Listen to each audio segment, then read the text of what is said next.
Adding my curry. Turning my curry. Coconut milk to the pot. Cooking curry shrimp with white rice in my season.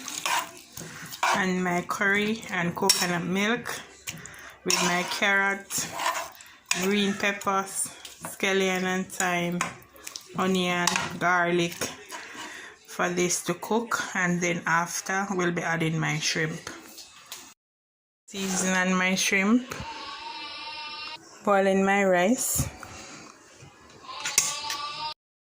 adding my shrimps to my curry.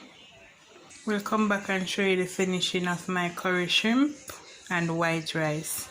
Finishing off my shrimp, my curry shrimp. Do remember to like, share and subscribe to my YouTube channel. Finishing off my shrimp and white rice. Guys, do remember to like, share and subscribe to my YouTube channel. Thank you.